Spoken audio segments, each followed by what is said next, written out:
Este régimen siempre ha sido un régimen supeditado a Moscú. Desde la Sierra Maestra estaban supeditados a Moscú, tenían todos los cuadros clave de Moscú para llegar al poder. Y es un régimen que siempre ha entregado vidas cubanas para poder cumplir con los designios de la política rusa. La República Cubana, ante el castrismo, fue mucho más independiente que esta gente. Sobre esto que vuelve a poner una vez más el dedo en la llaga, ¿en cuánto le importa al régimen cubano el dolor de sus hijos, no? No le importa nada. Este es un régimen anticubano, antinacional. Este régimen tomó un país próspero con sus problemas, como todos los países, y lo ha convertido en un país moribundo, un país que está que ha naufragado. Entonces a esta gente no le importa nada el dolor del pueblo cubano. Lo han demostrado repetidamente a través de la historia. Ayer estábamos conversando tú y yo en la radio y yo te decía que el colmo de la ironía es cuando tienes a un régimen, sin entrar en adjetivos porque creo que la gente que sigue nuestro programa los ha escuchado suficientemente, pero que se ha plegado, es que siempre ha estado llenándose la boca de antiimperialismo, de Occidente, de Estados Unidos, y ahora termina plegando la rodilla precisamente ante un imperio, pero además como el de Rusia. ¿Cómo se puede llegar? ¿Cómo tú crees que percibe la gente este tipo de ironías? Yo creo que una mayoría aplastante del pueblo de Cuba quiere cambio. Lo que ese pueblo no está armado, ese pueblo está indefenso ante una tiranía que no provee alimento, no provee electricidad, pero sí sabe reprimir muy bien. Este régimen siempre ha sido un régimen supeditado a Moscú.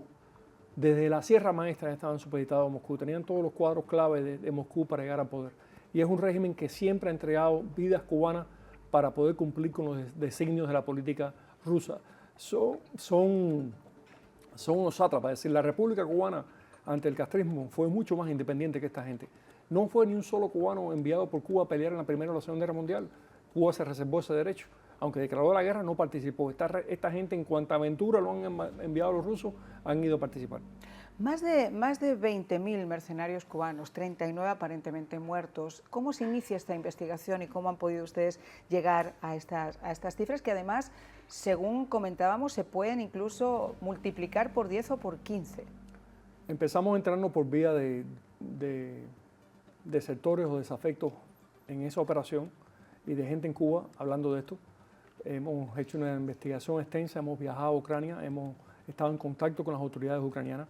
Estas revelaciones que se dieron en la sesión de seguridad nacional en el Capitolio por parte del gobierno de Ucrania es información de la inteligencia militar ucraniana. Ellos han logrado penetrar las bases de datos rusos, tienen bastante información. Ellos tienen cientos de pasaportes de estos muchachos que han sido reclutados en una operación encubierta del régimen castrista para apoyar al régimen de Putin. Y también esto lo valida los videos que tenemos, los testimonios que tenemos y también la información que tienen las Fuerzas Armadas de Ucrania. Un 60% de los cubanos reclutados son carne de cañón. Están manipulados, están engatusados, los han llevado ahí a lo peor. Pero hay un 40% que son las Fuerzas Especiales Cubanas, las Boinas Negras, las mismas que enviaron a aplastar al pueblo nicaragüense en el 2018, las mismas que están en Venezuela, las mismas que están en Bielorrusia, y eso es un elemento duro que está ahí para curtirse en la guerra y ser aún más efectivo en el servicio a Moscú. Entonces es un peligro, no solamente para el pueblo de Cuba, para todo el hemisferio, tener tantos miles de cubanos ahí que están siendo entrenados para matar. Tenemos testimonios, vamos a escuchar algunos de ellos para que ustedes sean capaces de entender, además de la boca de los propios protagonistas. Hace unos 6 meses vine desde Cuba hasta Rusia. Estuve trabajando unos 5 meses en la construcción, unos días por 2.300, otros días por 2.500, hasta que me topé con unos amigos que me comentaron sobre el contrato de guerra que estaban haciendo para extranjeros, donde los protegían de documentos, de identidad, de casa. Les protegían la familia también de documentos, donde nos daban un bono de 2 millones y un salario de 250.000 rublos mensual. Por el desespero que me hacía falta el dinero, que necesitaba ayudar a mi familia, acepté, firmé voluntariamente. Me decían que el contrato era simplemente para trabajo, que era para hacer búnkeres, cargar alimentos, víveres, provisiones. Era una especie de brigada de mantenimiento y construcciones. Nada de fusil, nada de guerra, que nunca íbamos a ir al frente. Por eso nosotros aceptamos. Nos llevaron al campo de entrenamiento diciéndonos que era necesario pasar esa preparatoria.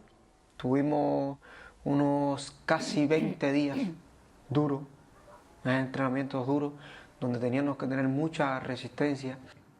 Orlando, me estabas haciendo algunas sugerencias mientras estábamos viendo el video que me gustaría que compartiéramos con nuestro público, porque yo ayer había gente que cuando se abren líneas, por ejemplo, te dicen, bueno, se lo merecen, si se mueren se lo merecen por ir a pelear en un campo que no es el suyo, por un país que no es el suyo. Yo no creo que ningún joven merezca realmente morir en esas condiciones, y sobre todo porque me da la sensación que son eso, son carne de cañón, que van con engaño. ¿Qué le puede llevar a este joven, por ejemplo, a creer esas palabras? ¿Tú crees que realmente eso es un discurso que le han dado? Yo no sé, yo no he hablado con este joven, yo no he hablado con otros presos cubanos. Mira, aquí hay una recomendación fundamental: no se inscriban, no vayan. No vale la pena conquistar o intentar tener la libertad matando gente en su país, porque fueron armados, ellos lo capturaron armados en territorio de Ucrania. Entonces mi recomendación es: no colaboren con algo tan malvado como lo que está haciendo Rusia en Ucrania, no colaboren con ese régimen castrista que quiere quedar bien siempre con Putin.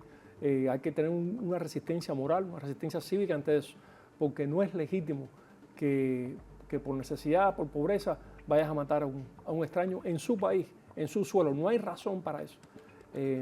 A mí me conmovió, y de nuevo, creo que la mayoría de ellos ocurre lo que él acaba de describir, pero de todas maneras se están inscribiendo en un ejército de ocupación. A mí me conmovió porque cuando conocí a Frank Harrosay, lo primero que él me dijo fue: mire, hagan lo que hagan, yo no quiero volver a Cuba. Prefiero estar preso en Ucrania que volver a Cuba. Tengo más dignidad en una prisión en Ucrania que en la calle en Cuba. Aquí me alimentan, me tratan con respeto, no he sido torturado, no he sido golpeado, no he sido abusado. También Frank está en mejor situación ahora. Yo prefiero quedarme aquí que tener que regresar al gran campo de concentración que es Cuba.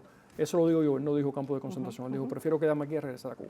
Tenemos esa entrevista que la vamos a poner, por supuesto, a lo largo del programa, pero quisiera que escucharan también ustedes, de la propia voz de los protagonistas, otros testimonios. Los muchachos fueron trasladados una tarde, les dijeron que a una unidad mejor, pero nos enteramos que fueron directamente a la primera línea. De ahí 3 murieron, fue lo que pudimos enterarnos por los mismos comandantes y traductor que tenían.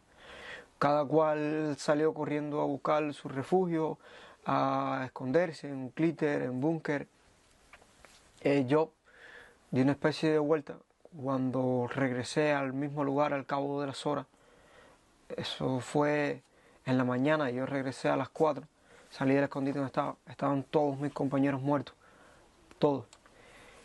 Había un ruso gravemente herido que estaba pidiendo ayuda por la radio.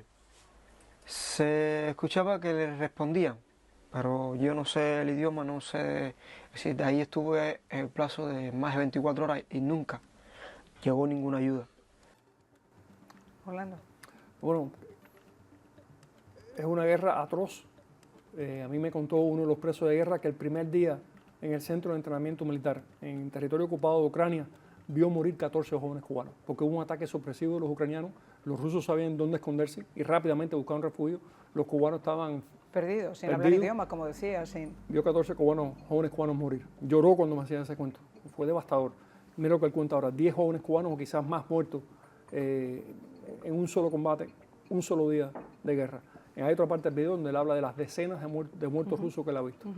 Rusia quiere esconder el costo de esta guerra, la cantidad de gente que ha perdido, por eso trae a estos jóvenes. Otra cosa importante, Marian, es que los ucranianos insisten en que el contingente internacional organizado más grande después del de Corea del Norte es el cubano, y que pronto los cubanos van a superar a los... Orlando, ¿tú crees que esto cambia la visión de Estados Unidos con respecto a Cuba en esta administración concreta? Yo creo que consolida lo que Estados Unidos sospecha sobre este régimen y sabe sobre este régimen. Y creo que la declaración del presidente Trump ayer fue muy positiva, porque él tiene la información, creo que tiene que haberle llegado en parte la información de las tropas cubanas ahí. Lo que yo creo que aquí lo que está expuesto es la hipocresía de la Unión Europea. ¿Cómo van a estar financiando un régimen que manda tropas a agredir a Ucrania?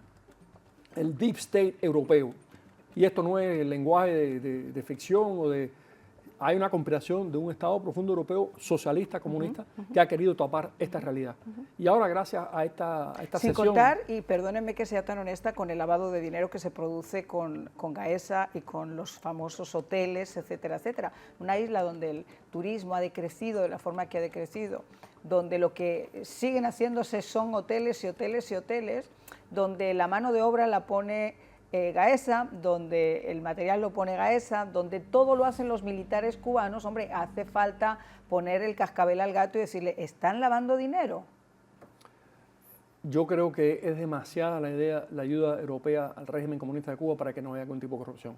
10.000 millones del Club de París, eso es dinero de los contribuyentes europeos que bastante apretados están económicamente. 155 millones de euros en proyectos de desarrollo en Cuba que nada más que van al régimen y sus simpatizantes. Ese es el gran escándalo. Y es un escándalo que ha hecho todo lo posible el socialismo europeo, el señor Borrell y compañía, el gobierno de Sánchez, para encubrir lo que ya está saliendo de la verdad.